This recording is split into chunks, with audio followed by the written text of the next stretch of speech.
ऐसे ही का नाम ये कंगो दीवार है, कैसा ही रंगो रूप है, पैसा ही माल है।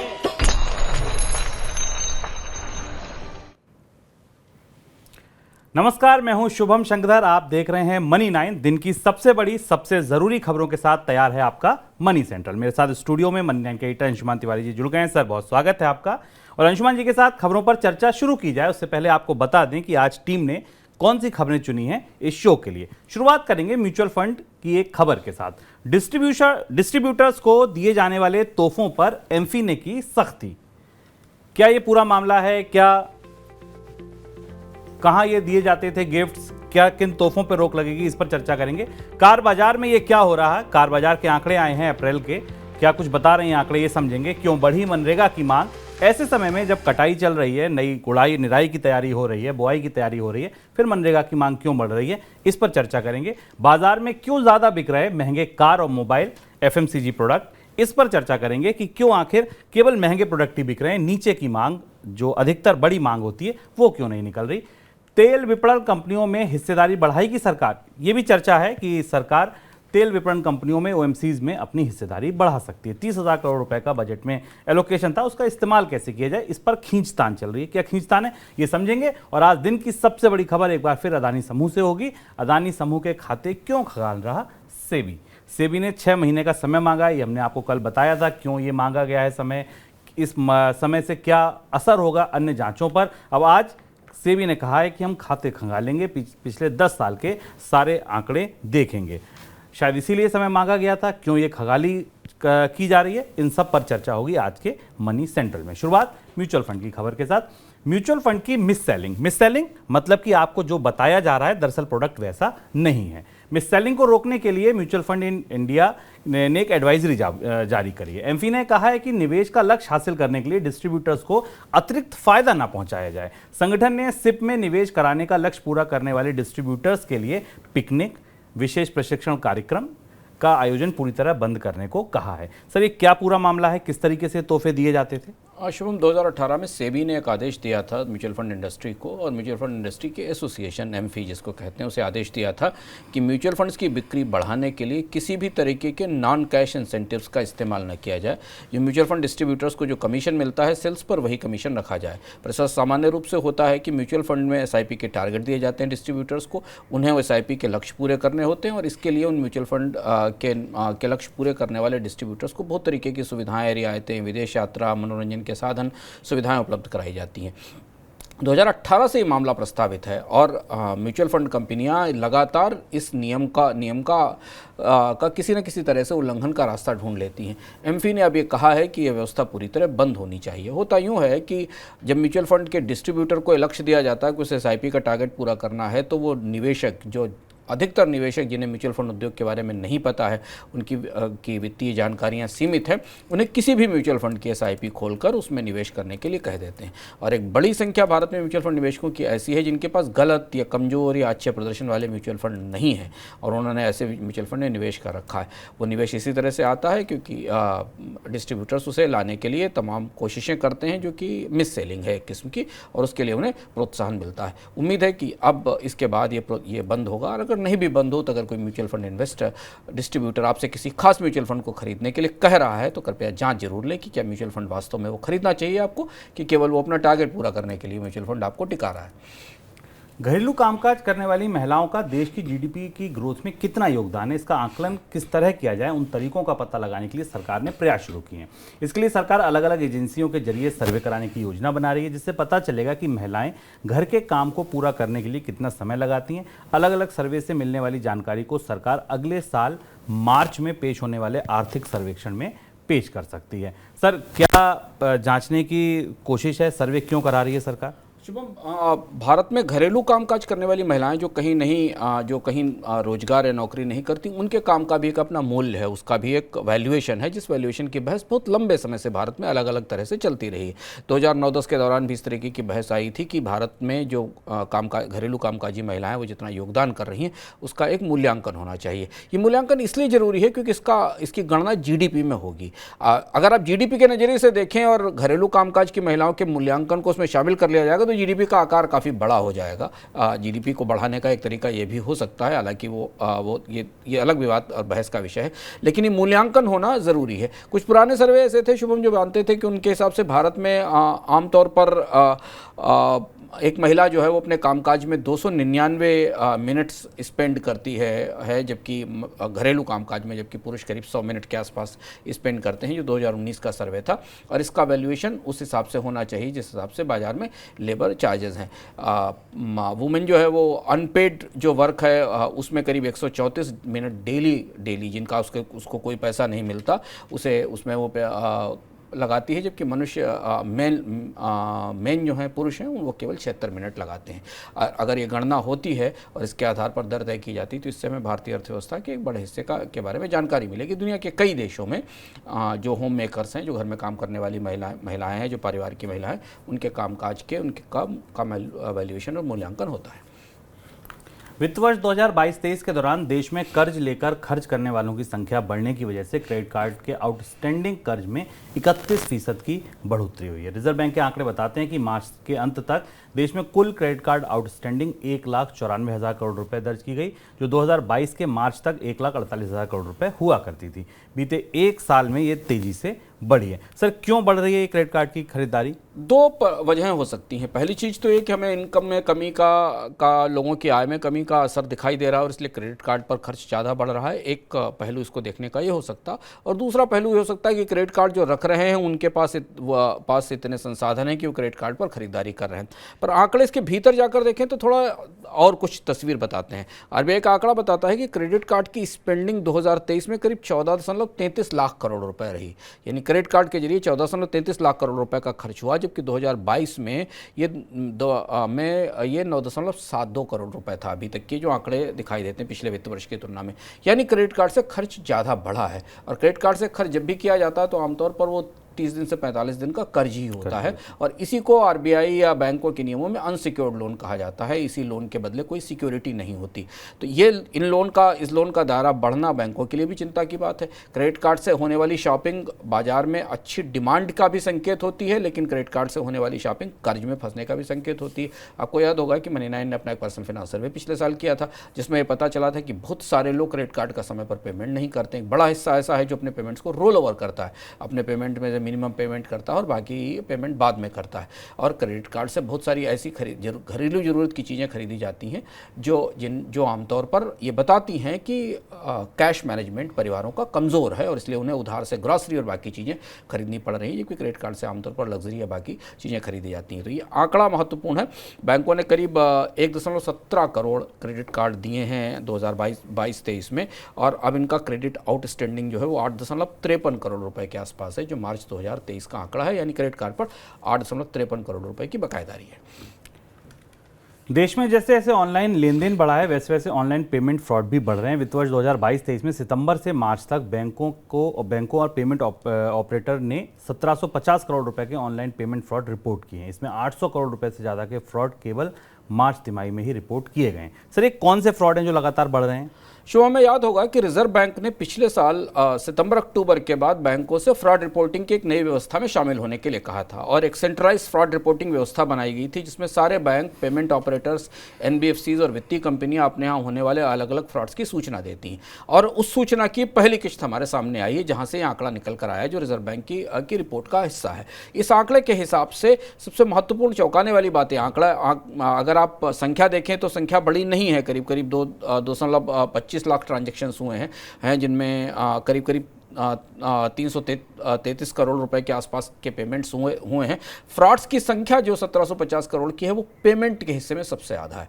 यानी जैसे जैसे UPI, online payment, mobile wallet, swiping, scan के जरिए पेमेंट करने की प्रक्रिया बढ़ रही है, वैसे वैसे इस हिस्से से फ्रॉड्स की संख्या काफ़ी तेज़ी से बढ़ रही है। और अब चूंकि मोबाइल ऑपरेटर्स, वॉलेट रखने वाले लोग, मोबाइल वॉलेट चलाने वाली कंपनियां भी इस प्रोसेस को रिपोर्ट कर रही हैं, तो हमारे सामने जो मार्च के एंड में आंकड़ा आता है वो 1750 करोड़ रुपए का है, और ये काफ़ी बड़ा आंकड़ा है इस दृष्टि से कि इतने बड़े फ्रॉड बैंकिंग सिस्टम में पेमेंट्स को लेकर हो रहे हैं। इसमें बहुत सारे मोबाइल ऐप्स के जरिए होने वाले फ्रॉड हैं। फ्रॉड्स की प्रकृति यही है कि गलत एटीएम गलत तरह से ट्रांसफ़र ले लिया गया, यूपीआई को मिसयूज़ किया गया, लोगों ने क्रेडिट कार्ड का मिसयूज़, डेबिट कार्ड का मिसयूज़ किया। लेकिन पेमेंट सिस्टम में और ज़्यादा सतर्कता बरतने की ज़रूरत है, रिजर्व बैंक की रिपोर्ट बताती है। इस बीच एक सूचना ये भी कि वित्त वर्ष 2023-24 के लिए केंद्रीय वित्त मंत्रालय ने देश के सभी सरकारी बैंकों को कर्ज वसूली का बड़ा लक्ष्य दिया है। सरकारी बैंकों को कहा गया है कि उन्होंने जो कर्ज बट्टे खाते में डाल दिए थे, यानी कि जिनको राइट ऑफ कर दिया था, साल भर में उनमें से 2 लाख करोड़ रुपए की वसूली करनी है। बट्टे खाते में कर्ज से बैंकों ने पिछले 5 साल में 1 लाख करोड़ रुपए वसूले हैं। वित्त वर्ष 2023-24 में दिया गया लक्ष्य उसके मुकाबले 2 गुना है। अब बात करते हैं कार बाजार की। अप्रैल के दौरान ऑटो बिक्री को लेकर सामने आए आंकड़े बाजार को लेकर मिले जुले संकेत दे रहे हैं। एक तरफ फैक्ट्रियों से गाड़ियों की डिस्पैचिंग 13% बढ़ी है, यानी कि फैक्ट्रियों से जो शोरूम तक पहुंची उनके नंबर में 13% का उछाल आया है। दूसरी तरफ गाड़ियों के रजिस्ट्रेशन सिर्फ 3.5% बढ़े हैं, यानी कि उन शोरूम से सड़क पर जब वाहन निकले तो वो 3.5% ही बढ़े हैं। अप्रैल के दौरान पैसेंजर गाड़ियों की थोक बिक्री 3,31,000 रही है, जबकि रिटेल सेल 2,86,000 गाड़ियों की रही है। घरेलू बिक्री के साथ साथ गाड़ियों के एक्सपोर्ट में भी गिरावट आई है। एक्सपोर्ट में गिरावट का ज़्यादा असर 2 पहिया वाहनों पर देखने को मिल रहा है। सर, ऑटो बाजार का ये पूरा घटनाक्रम क्या बता रहा है? ऑटो बाजार के इस घटनाक्रम के संकेत हमको फरवरी में मिलने लगे थे। फरवरी में ही इस बात के संकेत थे कि कंपनियों के पास या डीलर्स के पास से गाड़ियों की बिक्री में कमी आ रही है। छोटी कारें और सस्ती कारों का तो बाजार पहले ही सिकुड़ गया था, बड़ी कारों के मामले में भी बिक्री में कमी आ रही थी। हमने उस समय ये भी बताया था आपको कि जो कार की बुकिंग्स थी उनके कैंसिलेशन के रेट काफ़ी तेज़ी से बढ़े थे, जिन्होंने एडवांस में बुक कराया था। अब ये आंकड़ा हमें 2 अलग अलग तरीके की तस्वीर देता है और 2 अलग अलग स्रोतों से आता है। एक आंकड़ा हमारे पास आता है भारत के ऑटोमोबाइल मैन्युफैक्चरर्स की तरफ से, जिनका संगठन सियाम है, जो ये बताता है कि कितनी फैक्ट्री में कितनी गाड़ियां बनी और उन्हें वहां से कितनी डीलर्स के यहाँ भेजा गया। एक उत्पादन का आंकड़ा है और दूसरा आंकड़ा हमें डीलर्स एसोसिएशन की तरफ से आता है, जो फाडा है, जो बताती है कि एक्चुअली कितनी गाड़ियां बिकी वहां से और कितनी गाड़ियों का रजिस्ट्रेशन हुआ। बिकी का मतलब वो गाड़ी जो शोरूम से निकलती है तो वो रजिस्टर हुई तो उसकी आरटीओ में जाके रजिस्टर होती है। तो आमतौर पर बिक्री का आंकड़ा और उत्पादन के आंकड़े में इतना बड़ा अंतर पहली बार हमें देखने को मिला लंबे समय के बाद। यानी उत्पादन 14% से बढ़ रहा है लेकिन बिक्री नहीं बढ़ रही है। इसके दो अलग अलग तरीके की व्याख्याएं हो सकती हैं। पहली चीज़ तो ये कि अगर आप इसे डीलरशिप के चुनौती के तौर पर देखें तो आप ये कह सकते हैं कि डीलरशिप के पास जो लंबी वेटिंग लिस्ट थी, उनकी इन्वेंट्रीज में कारें नहीं थी, उनके इन्वेंट्रीज में कारें पहुंच गई हैं। यानी जिन गाड़ियों की लंबी वेटिंग लिस्ट थी उनकी छंटनी अब शुरू हो जाएगी। अगर आपको कार का इंतजार कर रहे हो और आपने खरीदने के लिए एडवांस कर रखा है तो कंपनियों ने उत्पादन बढ़ाकर अपनी व्यवस्थाएं करके डीलरशिप के पास कार पहुंचा दिया है। पर इसका दूसरा पहलू ज़्यादा चौंकाने वाला है। चूंकि नई कारों की बिक्री घट रही है तो अगले 1-2 महीने में हमें यह देखना होगा कि कार डीलर्स के पास इन्वेंट्रीज पाइलअप तो नहीं हो रही है, बड़ी संख्या में इन्वेंट्रीज तो नहीं तैयार हो रही हैं, क्योंकि इतना उत्पादन और इतनी बिक्री में करीब करीब 11% का फर्क है। तो अगर कारें इसी रफ्तार से बढ़ती रहीं तो वही स्थिति आएगी कि कार डीलर्स के पास इन्वेंट्रीज लंबे समय के लिए मौजूद रहेंगी, उनके पैसे फंसेंगे और उनका की जो वर्किंग कैपिटल है उसमें ब्लॉक होगी। लेकिन ओवरऑल सेल्स के हिसाब से भारत के ऑटोमोबाइल बाजार में सुस्ती तेजी से दिखाई दे रही है, बिक्री के हिसाब से दिखाई दे रही, उत्पादन के हिसाब से भी उत्पादन बढ़ रहा है। इलेक्ट्रिक स्कूटर बनाने वाली कंपनियां लगातार सरकार की सख्ती के दायरे में आ रही हैं। फेम योजना के नियमों के उल्लंघन के लिए सरकार ने हीरो इलेक्ट्रिक और ओकिनावा पर 249 करोड़ रुपए का जुर्माना लगाया है। ओला स्कूटर पर ग्राहकों से ज़्यादा पैसे वसूलने का आरोप है। अब जांच के बाद ओला स्कूटर अपने ग्राहकों को 130 करोड़ रुपए लौटाने पर विचार कर रहा है, काम कर रहा है। सर, ये क्या घटनाक्रम है पूरा?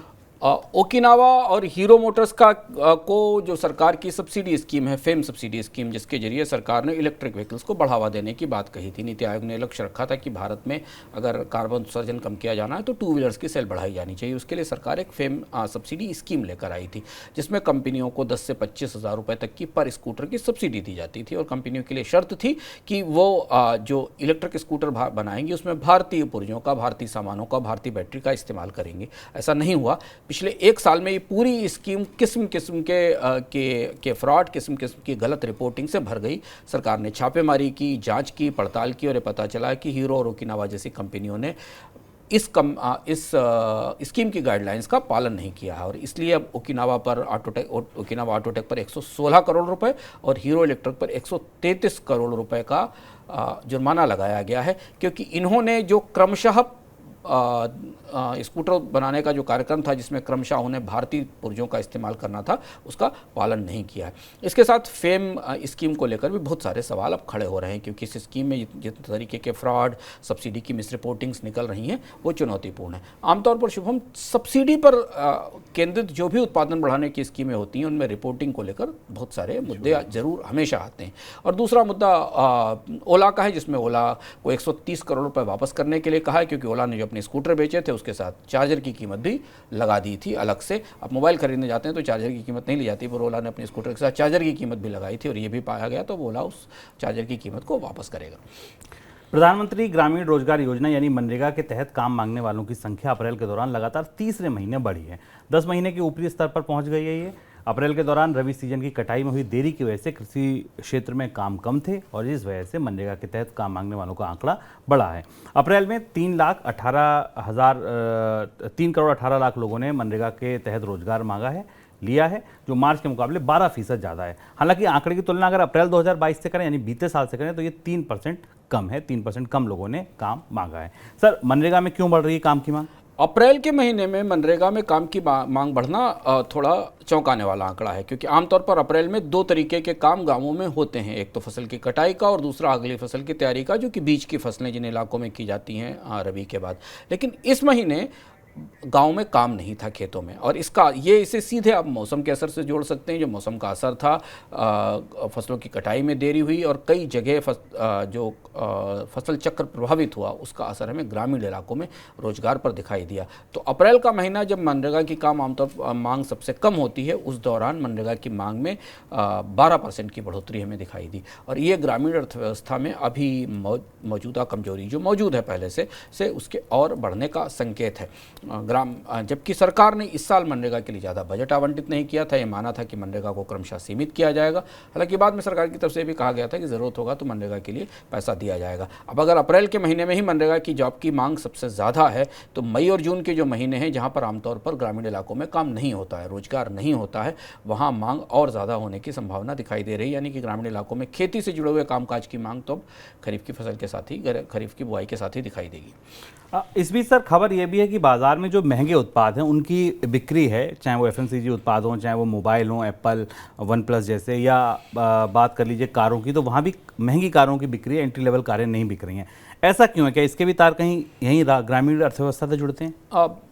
भारतीय अर्थव्यवस्था में जिस रिकवरी की चर्चा हम लगातार इस कार्यक्रम में और अलग अलग जगह मनी 9 में के शोज में करते हैं, ये स्पष्ट रूप से भारत की के शेप रिकवरी है, जिसमें आपको ये दिखेगा कि मारुति की नेक्सा के शोरूम से, जहां प्रीमियम गाड़ियां बिकती हैं, वहां से कारों की बिक्री रिकॉर्ड तौर पर बिकती है। पर मारुति की जो बाकी शोरूम से, जहां छोटी गाड़ियां हैं, वहां कारों की बिक्री सीमित है या लगभग खत्म हो रही है। ये बात तो मारुति के प्रबंधन ने खुद स्पष्ट रूप से कहा कि जो SUV, जो महंगे वाहन हैं, उनकी मांग ज़्यादा दिखाई दे रही। यही स्थिति सस्ते फ़ोन को लेकर है। एप्पल के शोरूम्स पर से बिकने वाले फ़ोन और जो आपके मोहल्ले में मोबाइल बेचने वाले डीलर्स हैं या जो छोटे रिटेलर्स हैं, उनके पास बिकने वाले फ़ोन की बिक्री की संख्या में काफ़ी बड़ा फ़र्क है।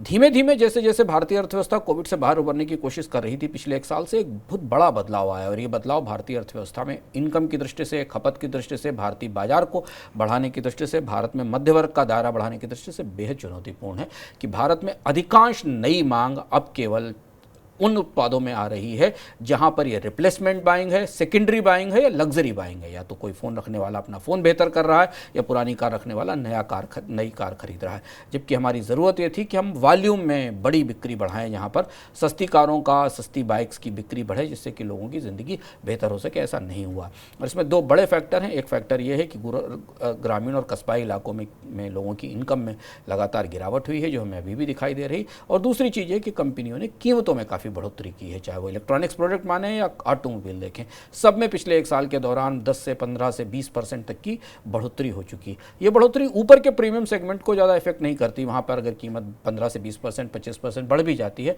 तो उस कार को खरीदने वाला, उस फ़ोन को खरीदने वाला उसे अफोर्ड कर सकता है। पर 20-25-15% की बढ़ोतरी एक बाइक खरीदने वाले को बाइक खरीदने से रोक देती है। कार खरीदने वाले को अगर कार की कीमत 30-40 हज़ार रुपये बढ़ जाए तो उसे पीछे खींच लेती है। और ये वही परिदृश्य, वही फेनोमेना हमें भारत के बाजार में, उपभोक्ता बाजार में दिख रहा है। बल्कि केवल यही नहीं है शुभम, ये स्थिति FMCG में भी दिख रही है, ये स्थिति गारमेंट में भी दिख रही है, ये स्थिति के इलेक्ट्रॉनिक्स तक ही सीमित नहीं। FMCG में भी जो प्रीमियम प्रोडक्ट्स हैं उनकी सेल्स बढ़ रही है, पर जब वॉल्यूम देखें आप नेस्ले के, हिंदुस्तान लीवर के, तो उनके वॉल्यूम्स में जो बिकने वाले सामान हैं उनकी बिक्री में उतनी बढ़ोतरी नहीं है। अमेरिका के सबसे बड़े बैंक JP मॉर्गन चेज ने बैंकिंग संकट में फंसे फर्स्ट रिपब्लिक बैंक को खरीदने के लिए हामी भर दी है। इस डील के तहत JP Morgan bank first Republic bank के करीब 172 अरब डॉलर के कर्ज, 30 अरब डॉलर की सिक्योरिटीज और 90 अरब डॉलर के डिपॉजिट का अधिग्रहण करेगा। अमेरिका की फर्स्ट डिपॉजिट इंश्योरेंस कॉर्पोरेशन की मध्यस्थता के बाद JP मॉर्गन इस डील पर आगे बढ़ा है। फर्स्ट रिपब्लिक बैंक से पहले अमेरिका के सिलिकॉन वैली बैंक को भी इसी तरह संकट का सामना करना पड़ा था और उस बैंक को भी फर्स्ट डिपॉजिट इंश्योरेंस कॉर्पोरेशन की मध्यस्थता के बाद बेचा गया था। सर, ये डील क्या बता रही है अमेरिकी उद्योग के, बैंकिंग उद्योग के बारे में? अमेरिकी बैंकिंग उद्योग में जो दो सबसे बड़े संकट ताजे दिखाई दे रहे हैं, ये लगभग ये दूसरा बैंक है, और अगर आप न्यूयॉर्क के एक बैंक को और मान लें तो जिसको भी FDIC को मदद देनी पड़ी और उसे चलाना पड़ा, हालांकि वो भी संकट में फंसा हुआ है, पर दो बैंक देखते देखते 1 महीने के भीतर स्पष्ट रूप से डूब गए। एक बैंक लगभग खत्म हो गया, दूसरे बैंक को JP मॉर्गन को अधिग्रहण करना पड़ा। और ये अमेरिका की जो मझोले स्तर की बैंकिंग है उसके गहरे संकट की तरफ इशारा करता है, जो लगातार पिछले 1-2 साल में बढ़ता चला गया है। हालांकि इस बार बैंकिंग संकट से उबरने का तरीका हमने यूरोप और अमेरिका में एक जैसा देखा। जैसे कि यूरोप में जैसे ही SVB बैंक की यूरोपियन ब्रांच संकट में आई और डूबने की तरह करीब आई, तो पूरा का पूरा ब्रिटेन का प्रशासन, इंग्लैंड का प्रशासन सक्रिय हो गया और उसने HSBC बैंक से रातों रात उसका अधिग्रहण करा दिया। जैसे कि स्विट्जरलैंड में क्रेडिट स्विस जैसा विशाल बैंक डूबने को आया तो उसे UBS से टेक ओवर कराया गया। और अमेरिका में इस बार सरकार इतने दबाव में थी, पहले बैंकों को डूबने दिया जाता था, ख़त्म होने दिया जाता था, पर खुद व्हाइट हाउस की पहल पर सरकार की तरफ से बुलाया गया JP मॉर्गन को और बाकी बैंकर्स को, उनसे बिट्स मांगी गई और उनसे कहा गया कि इसे खरीदा जाए, क्योंकि ये बैंक डूबने के बाद अमेरिका में काफ़ी समस्याएं आ सकती थी मझोले बैंकों को लेकर। ये एक बड़ा बदलाव है अमेरिका की पूरी प्रक्रिया में। उस प्रक्रिया में अमेरिका ने अपने बैंकिंग नियमों से भी कई तरह के फेरबदल का समझौता किया। JP मॉर्गन चेस इसके बाद बहुत बड़ा बैंक हो जाएगा, क्योंकि अमेरिका के जो टोटल डिपॉजिट्स हैं उसमें JP मॉर्गन चेस का हिस्सा करीब 13% हो जाएगा। अभी तक उसका 10% हिस्सा था और ये अमेरिका के बैंकिंग में आमतौर पर नहीं होता। लेकिन जो मझोले बैंक हैं उनको गहरे संकट हैं। उन्हें जो ट्रंप के दौरान, ट्रंप के कार्यकाल के दौरान जो नियमों को ढीला किया गया, बदला गया, उसे दिखाई दे रहा है। दूसरा बिंदु ये शुभम ये कि ये भी माना जा रहा है कि ये केवल अकेला मामला नहीं है, इसके बाद और भी छोटे मझोले बैंक हैं, वहाँ पर भी वैसे ही संकट हैं। इनके लिए हम विस्तार से एक बार मझोले बैंकों में किस तरह का संकट है, उनको क्यों बार बार डूबने का खतरा है, इस पर हम विस्तार से एक बार बात कर चुके हैं। बिल्कुल, इकोनॉमिकम आप इस पर देख सकते हैं। ट्रंप करें दुनिया भरें, इस शीर्षक के साथ ही हमारा इकोनॉमिकम है, इसका लिंक आपको इस डिस्क्रिप्शन में मिल जाएगा। और इससे पहले वाली स्टोरी जो थी, जहां हमने आपसे कहा था कि महंगी चीज़ें बिक रही हैं लेकिन आम उपभोक्ता जो भीड़ के साथ आते थे, जो इकोनॉमी को दरअसल चलाते थे, वो कहाँ हैं, उसके लिए भी आप एक विस्तार से इकोनॉमिकम देख सकते हैं कि आखिर क्यों नहीं बिक रहा है ये सस्ता सामान, या कह लीजिए जो मिडिल क्लास फैमिली का सामान था वो आखिर क्यों नहीं बिक रहा उतने वॉल्यूम में। इस पर भी आप एक हमारा विशेष कार्यक्रम था इकोनॉमिकम में, अर्थात उसको आप सुन सकते हैं, आने से जिनके आए बाहर। ये दोनों ही इकोनॉमिकम के लिंक डिस्क्रिप्शन बॉक्स में, आप इन दोनों इकोनॉमिकम को ज़रूर देखिए और इस पूरी बात को विस्तार से समझिए, सीखिए। आगे बढ़ते हैं। विश्व बैंक 180 देशों में ease of doing business ranking के लिए एक नई मेथडोलॉजी लेकर आएगा। डेटा में अनियमितताओं और चीन को फेवर करने के खुलासे के बाद 2 साल पहले डूइंग बिजनेस रैंकिंग को बंद कर दिया गया। इस नई रैंकिंग को बिजनेस रेडी का नाम दिया जाएगा और इसे अगले साल जारी किया जाएगा। शुरुआत में इसमें Asia, Latin America, Europe, middle east और सब सहारा अफ्रीका की 54 अर्थव्यवस्थाओं को शामिल किया जाएगा। सर, क्यों हो रहे हैं ये, किस तरीके के बदलाव कर रहा है? 2021 में ईज ऑफ डूइंग बिजनेस के रैंकिंग पर बहुत ज़्यादा बवाल भी हुआ था, पूरी दुनिया में सवाल भी उठे थे और उसके बाद उस रैंकिंग में भारत भी शामिल था। और उसके बाद ये पाया गया था कि उस रैंकिंग में एक तो उस रैंकिंग का आधार बहुत सीमित था, जो जिस तरीके के पैमाने लगाए जाते थे उस पर गहरी बहस हुई थी और उसके बाद विश्व बैंक को इस लंबी पुरानी समय से चलने वाली रैंकिंग को बंद करना पड़ा था। इसके बाद 2 साल तक कोई रैंकिंग नहीं आई। अब एक नई रैंकिंग आने वाली है बिजनेस रेडी के तौर पर, जिसमें विश्व बैंक इन्वेस्टमेंट क्लाइमेट को, यानी किसी देश में निवेश का माहौल कैसा है, उसके वहाँ कारोबार के नियम कैसे हैं, रेगुलेशंस कैसे हैं, इन्हें आंकने की एक नई व्यवस्था लेकर आएगा। ये विश्व बैंक ने कई सारे दुनिया के देशों के एक्सपर्ट्स को बुलाया था, उनकी सलाह के आधार पर इस नई प्रक्रिया को बनाया गया था।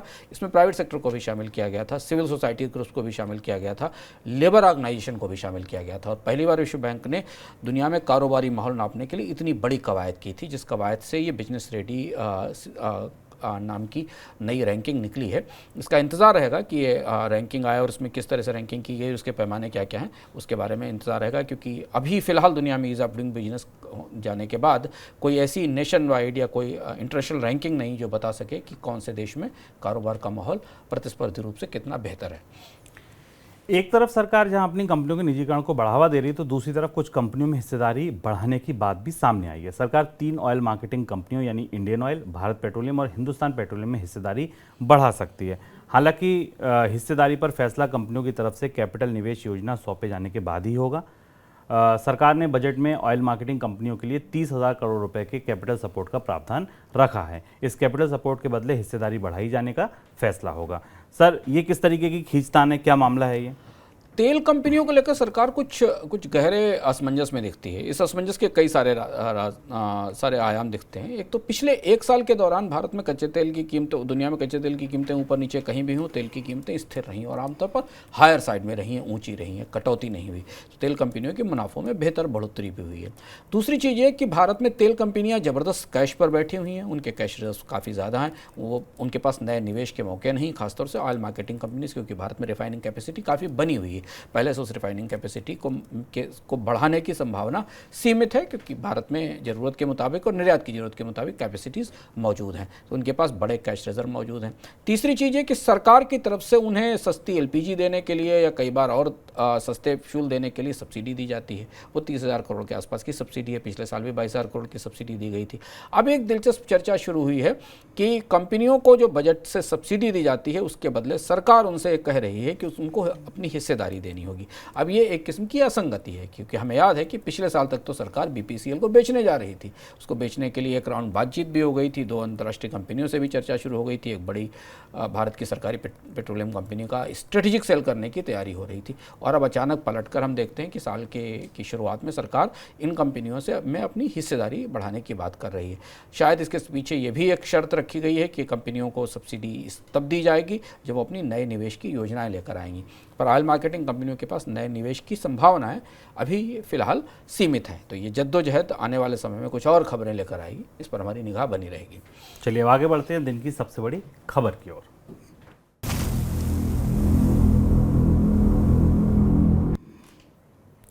कल अदानी समूह से जुड़ी जो बड़ी खबर थी वो ये थी कि सेबी ने सुप्रीम कोर्ट में ये कहा है कि उसको अदानी समूह की जो जांच का आदेश दिया गया था उसके लिए उसको और समय चाहिए, 6 महीने का और समय मांगा गया।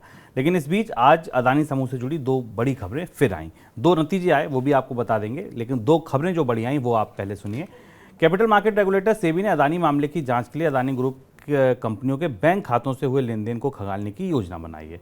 मामले की जांच के लिए सेबी ने पिछले हफ्ते सुप्रीम कोर्ट से 6 महीने का वक्त मांगा था और अपनी याचिका में ये जानकारी दी थी कि अदानी ग्रुप से जुड़ी कंपनियों के खातों को खंगाला जाएगा। पिछले 1 दशक के दौरान कंपनियों की हुई डील्स की जानकारी भी जुटाई जाएगी। 1 दशक यानी 10 साल में जितनी डील्स हुई उन सबको देखा जाएगा, सारी अकाउंट डिटेल चेक की जाएंगी। तो सी बात है, समय लगेगा, सेबी का ये तर्क है। अदानी ग्रुप की कंपनियों में विदेश में हुए लेन देन की जानकारी जुटाने के लिए सेबी सरकार की मदद भी मांग सकता है। ये दूसरी बड़ी खबर थी। सरकार मदद करेगी नहीं करेगी ये अंशुमान जी से समझेंगे, लेकिन हाँ, सरकार से मदद मांगी है सेबी ने जानकारी जुटाने के लिए। ये दूसरी बड़ी खबर थी। इस बीच अदानी से जुड़ी 2-3 बड़ी कंपनियों के नतीजे भी आई। अदानी ग्रुप की 2 कंपनियों के तिमाही नतीजे कल घोषित हुए। अदानी ग्रीन के मुनाफे 4 गुना बढ़े और एनडीटीवी का मुनाफा 28% गिर गया। विज्ञापन से आय नहीं हुई, जिस वजह से 98% गिर गया विज्ञापन की आय ना होने की वजह से। बाजार में प्रदर्शन अगर आप देखें अदानी ग्रुप की कंपनियों का, तो आज एसीसी एकदम फ्लैट था, अदानी एंटरप्राइजेज भी एकदम फ्लैट था, अदानी ग्रीन करीब 2.5-3%, 2.25-3% ऊपर था। नतीजों का असर आप मान सकते हैं। अदानी पावर आज 5% ऊपर था। अदानी टोटल गैस 1.25% ऊपर है, इसके भी आज नतीजे आए थे, नतीजे बेहतर थे, उसके बाद शेयर में मूवमेंट दिखा। अदानी विल्मेर का स्टॉक करीब 1% ऊपर है, एनडीटीवी 1.5% नीचे, अंबुजा सीमेंट भी 1% नीचे, अदानी ट्रांसमिशन 0.5% नीचे। अब खबरों पर अंशुमान जी की टिप्पणी। सर, पहला, सेबी खाते क्यों खंगाल रहा है? शुभम में याद होगा कि हिंडनबर्ग की रिपोर्ट, तभी भी वो पब्लिक डोमेन में उपलब्ध है, लोगों को पता है। हिंडनबर्ग ने अपनी रिपोर्ट में 12 ऐसे ट्रांजैक्शंस आइडेंटिफाई किए थे जो पिछले 7-8 साल में थे, और वो ट्रांजैक्शन अडानी समूह की कंपनियों के बीच में और बाहर मौजूद फर्म्स, जिनको शेल फर्म्स भी कहा जा सकता है या अडानी समूह की कंपनियां थी, उनके बीच हुए थे। सेबी इन्हीं की पड़ताल की गुत्थी सुलझाने की कोशिश कर रही। वो 12 लेन देन जो अडानी समूह को संदेह के और सवालों के कटघरे में खड़ा करते हैं, ये वही 12 लेन देन है जिनका जिक्र हिंडनबर्ग ने अपनी रिपोर्ट में किया था। सेबी की मुश्किल ये है कि ये जटिल लेन देन की प्रक्रिया है और इसलिए सेबी इस ट्रांजैक्शंस के सारे सूत्र खंगालना चाहती है।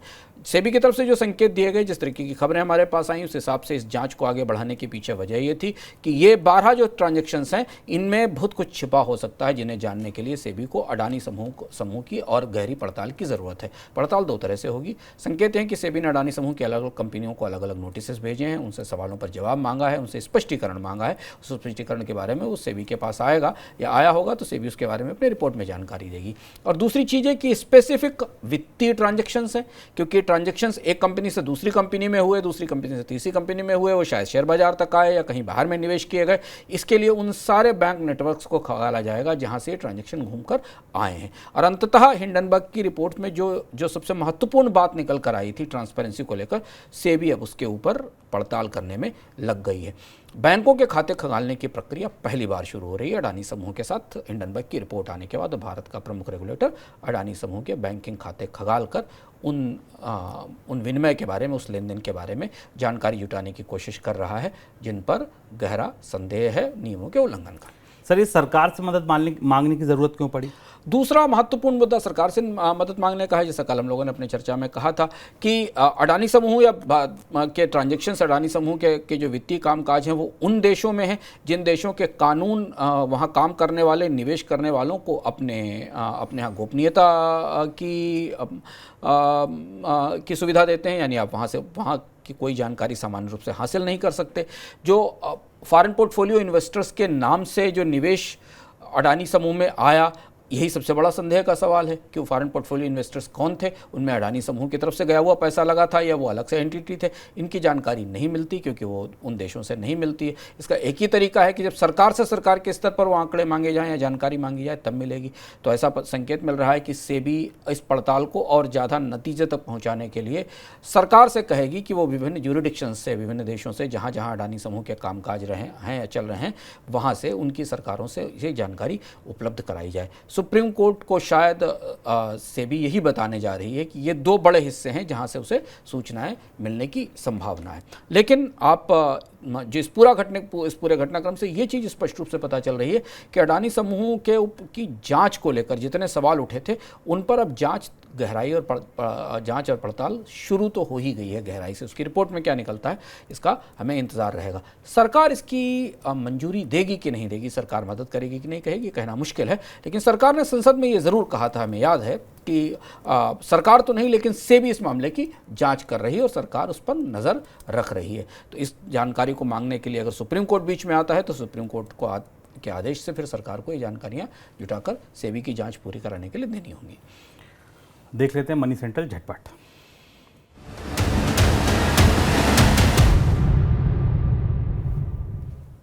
कोरोना काल में वरिष्ठ नागरिकों को रेल किराए में बंद की गई रियायत से भारतीय रेलवे को बड़ा फायदा हुआ है। वित्त वर्ष 2022-23 में भारतीय रेलवे ने सीनियर सिटीजन्स के टिकट से अतिरिक्त 2,242 करोड़ रुपए कमाए हैं। 1 अप्रैल 2022 से लेकर 31 मार्च 2023 के बीच करीब 8 करोड़ सीनियर सिटीजन ने भारतीय रेलवे में सफर किया। इस दौरान भारतीय रेल ने सीनियर सिटीजन्स के टिकट पर कुल 5,062 करोड़ रुपये का राजस्व प्राप्त किया है, जिसमें 2,222 करोड़ रुपये उस रियायत के हैं जो कोविड से पहले वरिष्ठ नागरिकों को उपलब्ध कराई जाती थी। रेल मंत्रालय पशु प्रेमियों को एक नई सुविधा देने जा रहा है। मंत्रालय एसी फर्स्ट क्लास श्रेणी में पालतू पशुओं के लिए ऑनलाइन टिकट बुकिंग सुविधा शुरू करने का प्रस्ताव रखा है। अभी पशु प्रेमियों को पार्सल बुकिंग काउंटर पर टिकट बुक करानी होती है। ये 2 बड़ी खबरें रेलवे से। भारत ने विश्व व्यापार संगठन में 34 बड़े ऑपरेशनल बदलाव का प्रस्ताव दिया है। इन प्रस्तावों में नए विवाद जोड़ने से पहले पुराने विवादों के निपटारे और हर विवाद को एक निश्चित अवधि में निपटाने की बात कही है। इसके अलावा WTO या इससे जुड़ी किसी संस्था में किसी राजदूत की नियुक्ति से पहले 12 महीने की कूलिंग अवधि का प्रस्ताव लागू करने का भी प्रस्ताव है। संकट में फंसे जेपी समूह ने डिफॉल्ट कर दिया है। जयप्रकाश एसोसिएट ने 4,161 करोड़ रुपए के कर्ज का डिफॉल्ट किया है। जेपी एसोसिएट ने बताया कि उसने 31 मार्च को मूल राशि 1653 करोड़ रुपए और ब्याज के रूप में 2508 करोड़ रुपए लौटाने में चूक की है। ये कर्ज विभिन्न बैंकों से लिया गया है। कंपनी के ऊपर कुल 29,000 करोड़ रुपए से ज़्यादा का कर्ज है, जिसे 2037 तक लौटाना है। बड़ी कंपनी डिफॉल्ट। ब्रुकफील्ड ने भारतीय एंटरप्राइजेस की संपत्तियों में जो रियल एस्टेट संपत्ति है, भारतीय एंटरप्राइजेस का जो रियल एस्टेट विंग है भारतीय एंटरप्राइजेस, उसमें 51% हिस्सेदारी लेने का सौदा पूरा कर लिया। ब्रुकफील्ड ने भारतीय एंटरप्राइजेस की 4 कॉमर्शियल प्रॉपर्टी में 51% हिस्सेदारी खरीदी है। इन संपत्तियों में दिल्ली स्थित वर्ल्डमार्ट एरोसिटी, वर्ल्डमार्क 65, एयरटेल सेंटर गुरुग्राम और पवेलियन मॉल लुधियाना शामिल है। सर, कोई टिप्पणी आपकी? WTO को लेकर भारत में काफ़ी पुनर्विचार चल रहा है और जो भारत की तरफ से WTO के ढांचे में बदलाव के जो प्रस्ताव भेजे गए हैं उसमें ताजे 2-3 फैसलों की झलक दिखाई देती है। उसमें सबसे महत्वपूर्ण प्रस्ताव ये है कि WTO अगर किसी देश की ट्रेड पॉलिसी को बदलने के कारण रिव्यू का कोई फैसला देता है तो उसके लिए उस देश को कम से कम 24 महीने का समय दिया जाना चाहिए उसको बदलने के लिए। WTO इसे मानेगा कि नहीं मानेगा, लेकिन इसमें आप ताजे विवाद की गूंज देख सकते हैं, क्योंकि हाल में भारत को इलेक्ट्रॉनिक्स के लिए जो PLI जारी की गई थी, जिसमें कि भारत में निवेश के लिए इंपोर्ट ड्यूटीज़ बढ़ाई गई थी और प्रोटेक्शन दिया गया था, भारत में आयातों को महंगा किया गया था, जिसके खिलाफ भारत WTO में मुकदमा हार गया है और एशिया और यूरोप के देशों ने उसमें जीत हासिल की है। उसकी झलक इसमें दिखाई देती है। WTO की बातें, विश्व बैंक में भारत के प्रस्ताव को क्या समर्थन मिलेगा, इसे आगे देखा जाएगा। तो ये था हमारा आज का मनी सेंट्रल। कल आपको फिर जुड़ना है 7 बजे मनी सेंट्रल में, और इससे पहले 2 बार हेलो मनी 9 में 1 से 2 अनुज गुप्ता जी हमारे साथ होंगे आपकी स्टॉक्स के सवालों का जवाब देने के लिए। स्टॉक पर जो भी सवाल चाहिए, अनुज गुप्ता IIFL सिक्योरिटीज से हमारे साथ जुड़ेंगे। 9311211874 पर आप अपने सवाल भेज दीजिए। और शाम को हेलो मनी 9 में 4 से 4:30 के बीच होंगे हेमंत रुस्तगी जी। वो आपके सवालों का जवाब देंगे कि सुस्त रिटर्न के बीच म्यूचुअल फंड में बने रहें या निकल जाएं। म्यूचुअल फंड के रिटर्न पिछले 1 साल से काफ़ी सुस्त हैं, 3-4% का रिटर्न है, उससे ज़्यादा रिटर्न सोना दे रहा है, रियल एस्टेट दे रहा है। तो हो सकता है आपके मन में भी ये सवाल हो कि म्यूचुअल फंड में बने रहें, निकल जाएं, नया खरीदें, ना खरीदें। पोर्टफोलियो का रिव्यू करने का समय है, तो अगर आप चाहते हैं कोई भी सवाल तो आप अपना सवाल हेमंत जी से कल पूछ सकते हैं 4 से 4:30 के दौरान। फिलहाल दीजिए इजाज़त, बने रहिए मनी 9 के साथ। कल फिर होगी मुलाकात। नमस्कार।